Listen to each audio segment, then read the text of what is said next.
esta conferencia.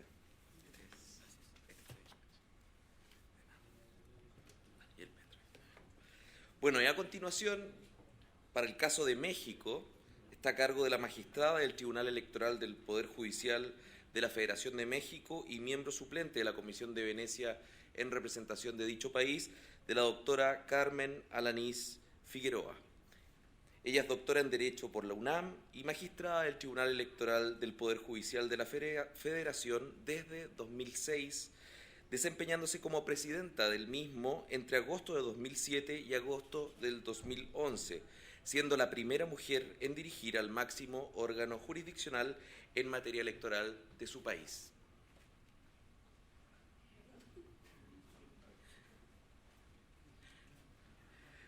Muy buenas tardes a todas y a todos. Creo que participar como la última conferenciante o expositora en este importante evento es un reto enorme. Uno, porque ya han dicho todo. Dos, porque todos nos queremos ir. Tres, porque estamos muy cansados. Entonces prometo ser un poco divertida. Voy a meter algunos temas para que, no divertida, interesante en cuanto a algunos datos que nos pongan a reflexionar sobre el papel y la responsabilidad que tenemos enfrente. Ya he pedido a amigos que tengo aquí cerca que me vayan pasando las papeletas para el tiempo y yo también me voy a auxiliar del cronómetro de mi celular. Antes que nada quiero agradecer a todas las autoridades chilenas que hicieron posible este evento y la invitación. Y como todos ustedes saben, México y Chile son países hermanos. Y hace unas horas hablaba por teléfono con mi esposo y platicábamos y recordábamos que en 1973 su padre, o sea, mi suegro, que en paz descanse, pero lo quise mucho, también Manuel González Oropesa fue muy amigo, muy cercano de él. Él era canciller en México en el año del golpe. Y él voló al día siguiente en un avión del gobierno mexicano para lograr el salvoconducto de chilenas y chilenos que estaban en la Embajada de México.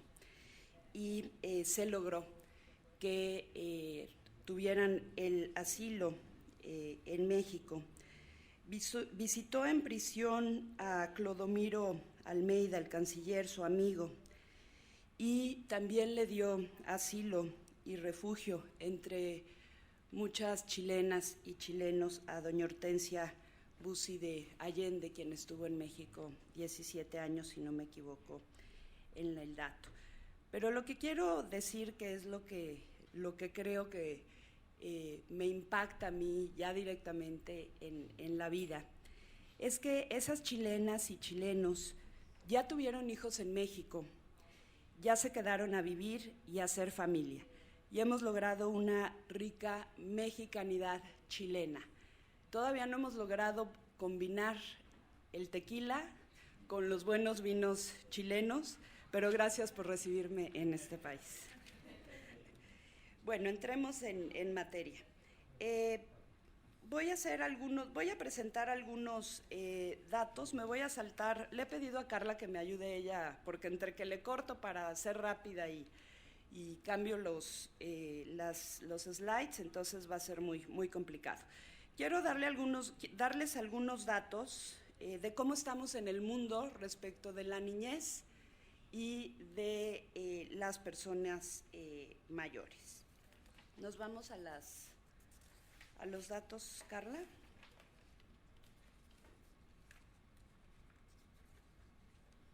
De acuerdo con el Fondo de Población de las Naciones Unidas, el mundo está envejeciendo a gran velocidad.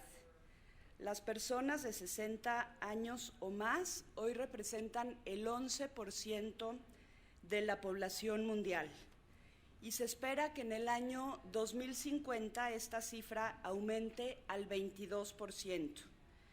Para 2050 habrá por primera vez más personas de edad que niños menores de 15 años. Subrayo, más personas mayores que niños menores de 15 años. En el año 2000 ya había más personas de 60 años o mayores que niños menores de 5 años.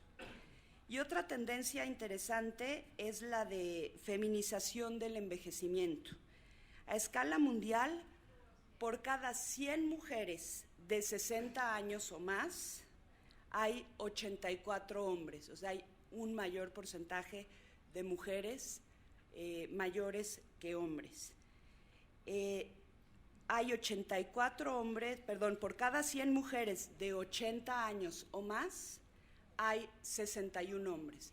Entonces también es una tendencia en que las mujeres, los hombres, perdón, pues vivan menos que las mujeres. Me da un poco de pena, pero las mujeres aguantamos más, hasta en la vida.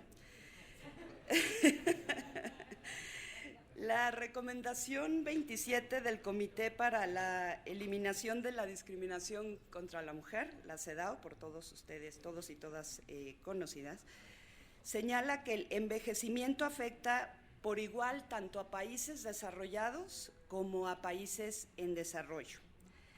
Hoy en día el 65% de personas mayores de 60 años viven en países menos desarrollados y para el 2050 el 80% lo hará.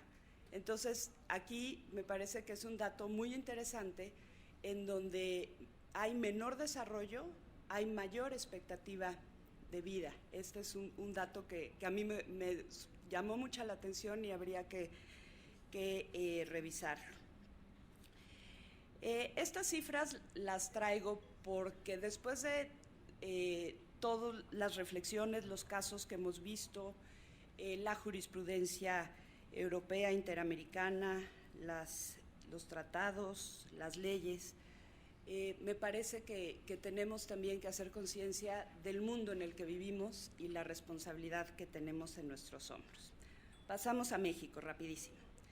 La Constitución mexicana, como ustedes saben, igual que todas las constituciones, o casi todas, prohíbe explícitamente la discriminación o todas formas de discriminación que atenten contra la dignidad humana y que, entre otros motivos, se encuentren motivados por la edad.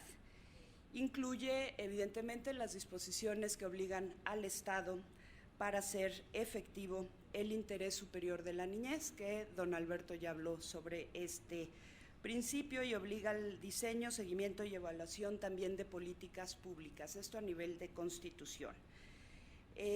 Se han aprobado leyes específicas que protegen los derechos de los niños, niñas y personas mayores. Yo diría que lo que vale la pena destacar de la última ley aprobada el año pasado es que se sustenta en principios y en los principios contenidos en los tratados de derechos humanos, que esto permite tanto a las autoridades administrativas como a todos los operadores judiciales, pues también velar por el cumplimiento de los principios. En la Ley General de los Derechos de Niñas y Niños y Adolescentes, como ya señalaba, aprobada en el año pasado, se guía transversalmente por el principio del interés superior de la infancia y se basa en los principios de la Convención sobre los Derechos del Niño. Definitivamente esta ley, para quien le interese, ha marcado en México un nuevo paradigma en la protección de los derechos de los niños, niñas y de los adolescentes. Y podemos decir que se pasó de un sistema puramente asistencialista a uno protector y promotor también de los derechos humanos. El magistrado Manuel González Oropeza ya mencionaba uno de los protocolos de actuación que aprobó la Suprema Corte de Justicia de México, que mencionaba el protocolo de los migrantes. Yo quisiera mencionar que son 7 los protocolos que ha aprobado la Suprema Corte de Justicia de la Nación y han sido muy eficaces como una herramienta de apoyo para todos los operadores judiciales, pero también para las autoridades administrativas, porque a partir de la constitución de los tratados de derechos humanos, de las políticas públicas, de los criterios, jurisprudencias, etcétera, van guiando al juzgador de cómo actuar en cada caso que involucre la violación de derechos humanos. También existe un protocolo de actuación para los casos que involucren la violación de derechos de niñas, niños y adolescentes.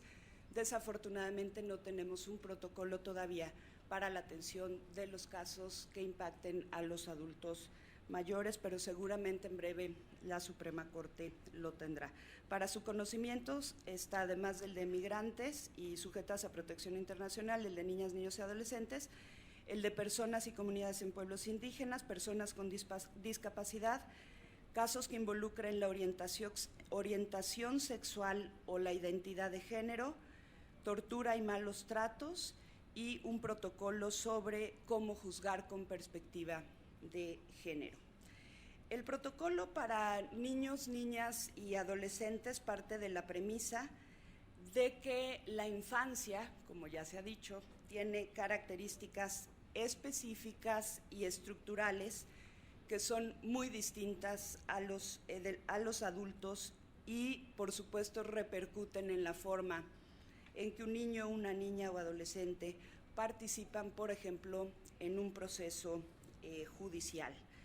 El protocolo es la herramienta que nos lleva de la mano para entender y aplicar la atención especializada para tutelar y lograr que se ejerzan los derechos en condiciones de igualdad. El principio de interés superior de la infancia me parece que todavía debemos de, permítanme utilizar el término aterrizar. Pudiéramos caer en un concepto jurídico indeterminado o hasta a veces en un lugar común. Y ahí está la responsabilidad que tenemos los juzgadores a través de la jurisprudencia.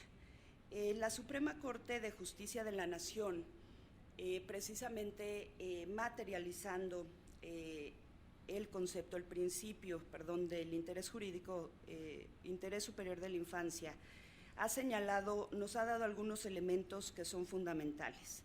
Primero, precisar los hechos y las circunstancias del caso concreto. Obviamente identificar que el interés no es el mismo, ni siquiera de carácter general. Muchas veces tratamos de estandarizar los casos y cada caso es distinto. Y hemos encontrado casos inclusive en los que, por supuesto, el interés superior del niño o la niña de una misma familia puede variar. Entonces no podemos sistematizar, no podemos uniformar, aun y cuando se trate de los miembros de una misma familia. El derecho positivo no puede precisar los límites de este interés superior del menor, sino es con cada caso concreto. Y los criterios relevantes que concretamente ha establecido la Corte son los siguientes. Se deben satisfacer por el medio más idóneo las necesidades materiales básicas o vitales del menor, incluyendo las de tipo espiritual, afectivas y educacionales. Un segundo criterio es que se debe atender a los deseos, sentimientos y opiniones del menor, siempre que sean compatibles con lo anterior e interpretados de acuerdo con su personal madurez o discernimiento. Tercer elemento, se debe mantener, si es posible, el statu quo material y espiritual del menor y atender a la incidencia que toda alteración del mismo pueda tener en su personalidad y también para su futuro. La Corte en México ha determinado que es necesario advertir que para valorar el interés del menor, muchas veces también se impone un estudio comparativo y en ocasiones beligerante entre varios intereses en conflicto en cada caso particular y para cada menor. El juez tiene que examinar las circunstancias específicas para llegar a la solución más estable, más justa y equitativa, especialmente para el menor cuyos intereses deben primar frente a los demás que puedan estar en juego. La Suprema Corte de Justicia también ha establecido jurisprudencia en donde establece que los menores son los titulares del derecho de convivencia con ambos progenitores. Esto ya se ha comentado. Y también el derecho de participar en los procedimientos que los atañen. En las determinaciones de guardia y custodia, las niñas y los niños debe reconocerse el interés jurídico propio para impugnar en amparo de todas las determinaciones que les pueden afectar a los derechos de los niños que son titulares. Y también deberá suplir la deficiencia de la queja y, evidentemente, en su caso, nombrar un representante especial. Sin embargo, también señala que la participación de los niños en un juicio no necesariamente constituye una regla irrestricta, pues asumir esto con rigidez puede afectar los derechos de los propios niños. Por ejemplo, cuando los derechos de los niños no forman parte de la litis del asunto, pero son los propios padres en conflicto, madre y padre, quienes quieren que los niños comparezcan en el juicio, o cuando los propios niños o niñas manifiestan su interés de no participar o desinterés en participar o intervenir y prefieren hacerlo a través de sus representantes, o también si se pretende entrevistarles durante varias ocasiones y que estas no son necesarias, o por supuesto si se puede poner en riesgo su integridad física o psíquica. Otro criterio importante es el que, tratándose de procedimientos que afectan a los niños, quien juzga está facultado para recabar y desahogar de oficio todas las pruebas necesarias para preservar el interés superior de la infancia. La Suprema Corte de Justicia de la Nación, como seguramente ustedes conocen estos expedientes que denominó varios para ejecutar o cumplir con las sentencias de la Corte Interamericana de Derechos Humanos. En los casos de Inés Fernández y Valentina Rosendo, que involucraron a menores mujeres, resueltos, insisto, por la Corte Interamericana de Derechos Humanos, la Suprema Corte estableció la obligación del Estado de proteger el interés superior de los menores durante cualquier procedimiento en el que estén involucrados las siguientes cuestiones. Entre otras cuestiones, suministrar información e implementar los procedimientos adecuados, adaptándolos a las necesidades particulares, garantizando la asistencia letrada y de otra índole en todo momento. Estamos hablando de casos en donde militares violaron a mujeres indígenas y se condenó al Estado mexicano. Asegurar, especialmente en los casos en que hayan sido víctimas de delitos como abusos sexuales y otras formas de maltrato, que su derecho a ser escuchados se ejerza garantizando su plena protección, vigilando que el personal esté capacitado para atenderlos y que las salas de entrevistas representen un entorno seguro y no intimidatorio, hostil, insensible o inadecuado. Procurar que no sean interrogadas en más ocasiones que las necesarias para evitar, en la medida de lo posible, su revictimización o un impacto traumático. Por lo que se refiere a la separación de niñas y niños de su entorno familiar, no repetiría, evidentemente el primer paso es tratar de no separarlos de alguno de los padres y, en caso de ser necesario, pues adoptar todas las medidas especiales que impliquen la ubicación del niño bajo cuidados alternativos orientados a la reintegración de la familia a la familia de origen. Me refiero a un caso que creo que no ha sido retomado en las intervenciones que precedieron, que es el caso del bullying en las escuelas.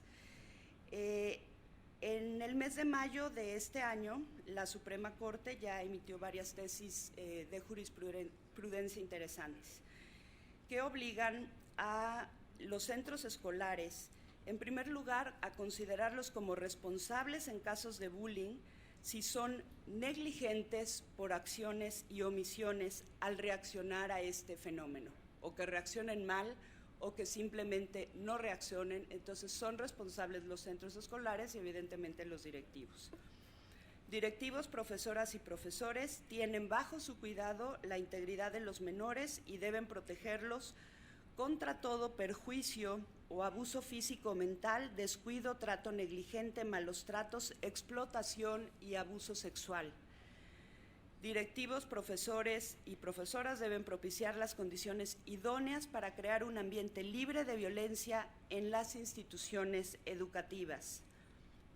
Deben tomar medidas y acciones afirmativas orientadas a garantizar a niñas, niños y adolescentes la igualdad sustantiva de oportunidades y el derecho a la no discriminación, y deben generar indicadores sobre su avance en la aplicación de métodos para prevenir y eliminar cualquier forma de discriminación y de violencia, con la finalidad de que sean sujetos de evaluación en la materia. Este punto a mí me parece fundamental, porque ya no solamente atiende el caso o los casos particulares, sino ya está obligando a las autoridades educativas que diseñen métodos de prevención e indicadores para medir que los centros educativos estén cumpliendo con el diseño de medidas que, además de impedir, permitan la actuación inmediata de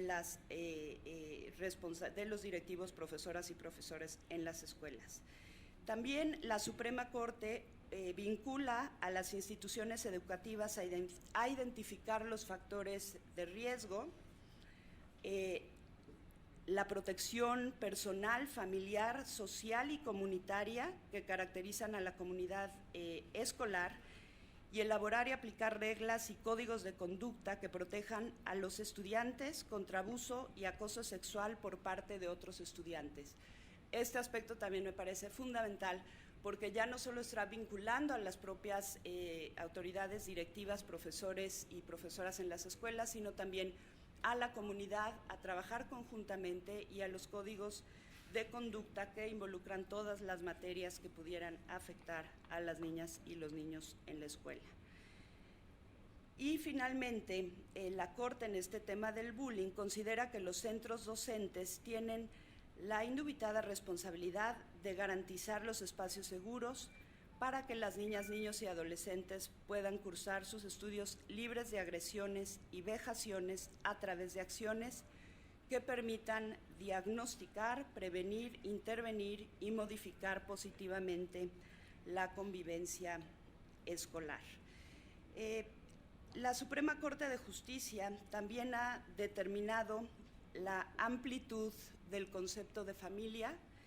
En México se incluye la posibilidad de que parejas del mismo sexo contraigan matrimonio y también que adopten infantes. Los tribunales en México, ya no solo la Suprema Corte, sino segundo y tercer dimensión, han retomado la opinión consultiva 17 de la Corte Interamericana para robustecer los criterios. Ya se ha hablado del diagnóstico técnico para la internación de adolescentes, es decir, asegurar que su detención no destruirá sus proyectos de vida. Y me parece que en México tenemos una asignatura pendiente, que es la atención y protección a personas desplazadas, en este caso infantes y adultos mayores, a causa de la violencia. Este es un tema que en México, desafortunadamente, por la situación que pasamos, se debe de atender. Me tomaría 3 minutitos, ya estoy sobre el tiempo, para referirme a algunos aspectos muy generales sobre adultos mayores. Igual y como lo comentaba don Alberto, pues hay pocos casos, poca jurisprudencia sobre la protección especial a los adultos mayores. Sin embargo, la jurisprudencia de la Suprema Corte evidentemente parte de esta especial protección de los derechos de este grupo poblacional, porque considera que la avanzada edad los coloca en una situación de dependencia familiar, de discriminación y de abandono, que me parece que es un fenómeno que también está muy presente en el mundo. Hay un caso que me pareció interesante, que se resolvió en un tribunal colegiado en el estado de Veracruz, en México, y derivó en una tesis jurisprudencial, y que señala que el juez o la jueza que determina la constitucionalidad de una orden de desalojo de un asilo de ancianos no debe limitarse a verificar si cumple con la debida fundamentación y motivación. Cité ancianos, sé que se dice adultos mayores. Entonces no debe limitarse a la motivación y fundamentación. Además, debe constatar que prevea los elementos indispensables para garantizar los derechos fundamentales de los adultos mayores afectados a una vida digna, así como la alimentación, la vivienda, la salud, la atención médica, el respeto a su integridad física, mental y emocional.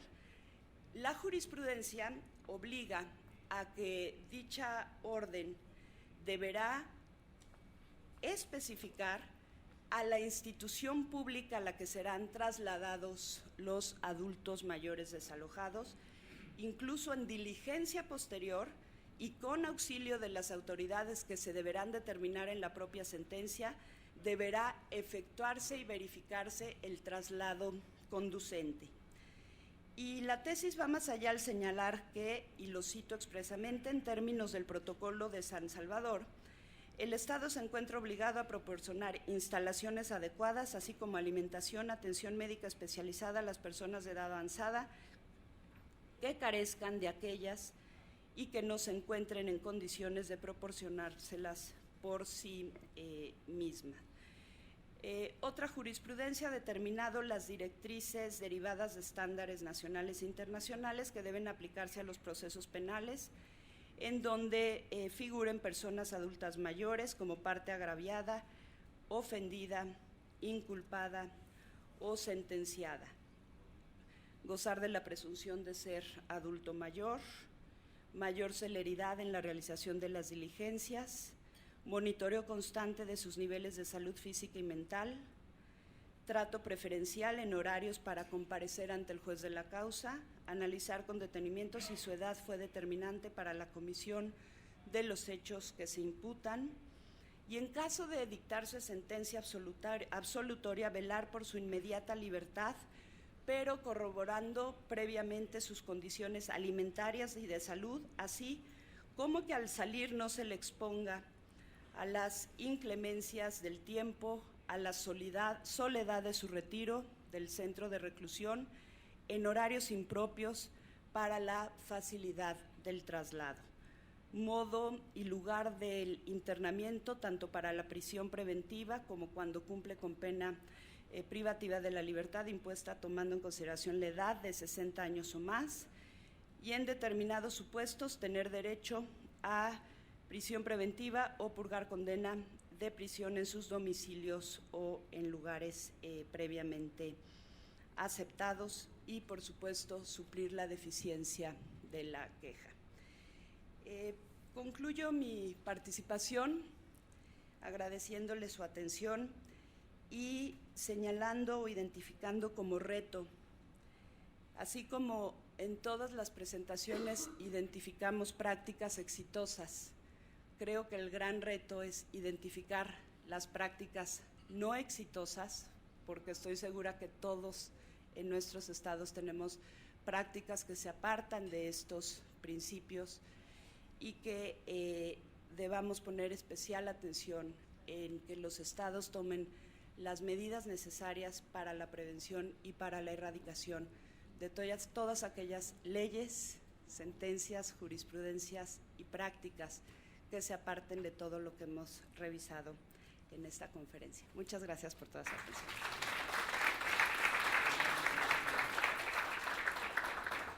Muchas gracias, magistrada.